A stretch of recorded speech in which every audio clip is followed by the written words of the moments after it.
हे घे माझं पहिलं प्रेमपत्र. याआधीच देणार होतो, पण वाटलं की मी घाई करतोय. नंतर लक्षात आलं की मी कितीही उशीर केला तरी तुला ती घाईच वाटणार आहे. म्हणून आत्ताच घे माझं पहिलं प्रेमपत्र. या प्रेमपत्राची केवळ 2च उत्तरे असू शकतात, हो किंवा नाही. नंतर बघू, विचार करेन वगैरे सोफिस्टिकेटेड बँडेजेस वापरू नकोस.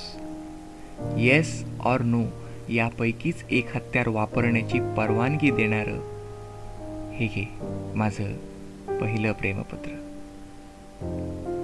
तुला वाटेल मी खूपच स्ट्रेट फॉरवर्ड आहे, पण खरं सांगतो तूच मला तसं व्हायला लावलंस. या स्ट्रेट फॉरवर्ड प्रेमपत्राच्या आधी कितीतरी अलंकारिक प्रेमपत्र हृदयाच्या कोपऱ्यात तुला देण्यासाठी मी जपून ठेवली आहेत. किंबहुना तुझ्या सावलीला ती वाचूनही दाखवली आहेत, पण तुझ्याकडून त्यांचे उत्तर काही आले नाही. अर्थात त्याचा दोष मी तुला अथवा तुझ्या सावलीला मुळीच देणार नाही.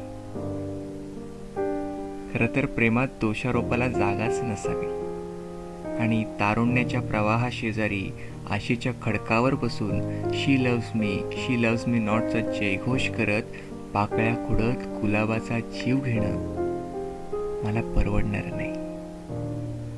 म्हणून भावनांच्या पाकळ्या एकत्र करून कृत्रिम का होईना पण गुलाब झालेले शब्द गुलाब समजूनच स्वीकार असं म्हणणारं हे घे माझं पहिलं प्रेमपत्र. नाही म्हणावंस असं वाटत नाही, कारण हृदय साबणाच्या बुडबुड्यासारखं आहे. नाही म्हणावंस असं वाटत नाही, कारण हृदय साबणाच्या बुडबुड्यासारखं आहे. घोंघावत्या वाऱ्यात कधी फुटलं कळणार नाही. नाही म्हणशील असंही वाटत नाही, त्याचं कारण सांगणार नाही. पण हो म्हणावंस हेही पटतंय आणि हो म्हणशील हेही वाटतंय. हो म्हणावंस हेही पटतंय आणि हो म्हणशील हेही वाटतंय. सकारात्मक भावनांना सकारात्मक उत्तराच्या अपेक्षेने लिहिलेलं हे माझं पहिलं प्रेमपत्र.